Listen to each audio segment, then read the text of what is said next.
విజయవాడలోని పలు రెస్టారెంట్లు, బేకరీల్లో ఫుడ్ సేఫ్టీ అధికారులు ఆకస్మిక తనిఖీలు నిర్వహించారు.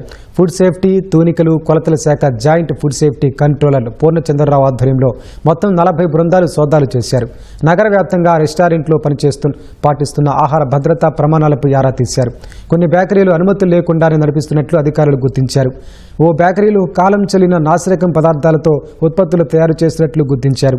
నిబంధనలు ఉల్లంఘించిన వారిపై చట్ట ప్రకారం చర్యలు తీసుకుంటామని ఫుడ్ సేఫ్టీ కంట్రోల్ అధికారి పూర్ణచంద్రరావు వెల్లడించారు. 20 ఫుడ్ సేఫ్టీ టీములు, 20 లీగల్ మెట్రాలజీ టీములు నగరంలో ఉన్న ప్రముఖ హోటల్స్, రెస్టారెంట్లు, బేకరీలు, స్వీట్ షాపులు తనిఖీలు చేయడం జరుగుతుంది. ఆశ్చర్యకరమైన విషయం ఏంటంటే యూఎస్ బేకరీలో ఉన్నాం మనం. కంటామినేషన్ అరెస్ట్ చేయడానికి ఉండాల్సిన ఫ్రిడ్జ్ మహా దారుణంగా దాంట్లో ఉండేవన్నీ కూడా చూడండి ఎట్లా ఉన్నాయి, నీళ్లు గారిపోతూ ఉన్నాయి, రంగులు ఇష్టం వచ్చిన రంగులు.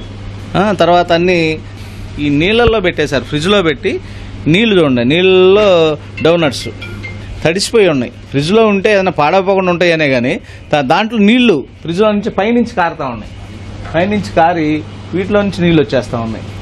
ఇవన్నీ ఎప్పుడో కంటామినేట్ అయిపోయినాయి, స్టెయిల్ అయిపోయినాయి. అయ్యే ఫ్రిడ్జ్లో పెట్టి పిల్లలకి అమ్మటానికి చూడండి ఎన్ని ప్రొడక్ట్స్ ఉన్నాయో. సుమారు 1 కింటా ప్రొడక్ట్స్ స్టెయిల్ అయిపోయి ఉన్నాయి, ఇక్కడ మొత్తం అమ్మటానికి సిద్ధంగా ఉన్నాయి. ఏది పనికొచ్చేటట్లేదు. బేకరీ బ్రెడ్స్ కూడా ఎక్కడ కూడా డేటా మ్యానుఫ్యాక్చరింగ్ లేదు, ఎప్పుడు తయారు చేస్తున్నాడో లేదు. అన్ని వైలేషన్స్ ఉన్నాయి. పైపచ్చు 1 క్వింటా ప్రొడక్ట్స్ స్టెయిల్ అయి ఉన్నాయి, ఇవన్నీ పాడైపోయి ఉన్నాయి. ఇవన్నీ సీజ్ చేస్తా ఉన్నాం. వీళ్ళు ఇంత పెద్ద వ్యాపారం చేస్తా 100 రూపాయలు పెట్టి లైసెన్స్ తీసుకొని రెస్టారెంట్ లైసెన్స్ తీసుకున్నాడు. రెస్టారెంట్ బేకరీ ఉత్పత్తులు తయారు చేస్తా రెస్టారెంట్ లైసెన్స్ తీసుకున్నా ఉన్నాడు. ఇవన్నీ కూడా ఇలా ఐడెంటిఫై చేస్తాము, వీళ్ళకి నోటీసులు ఇస్తా ఉన్నాము. చట్టపరంగా ఏ క్రిమినల్ చర్యలు అయితే తీసుకోవచ్చో కమిషనర్ గారి పర్మిషన్తో ఆ చట్టపరమైన చర్యలు తీసుకోవడం జరుగుతుందండి.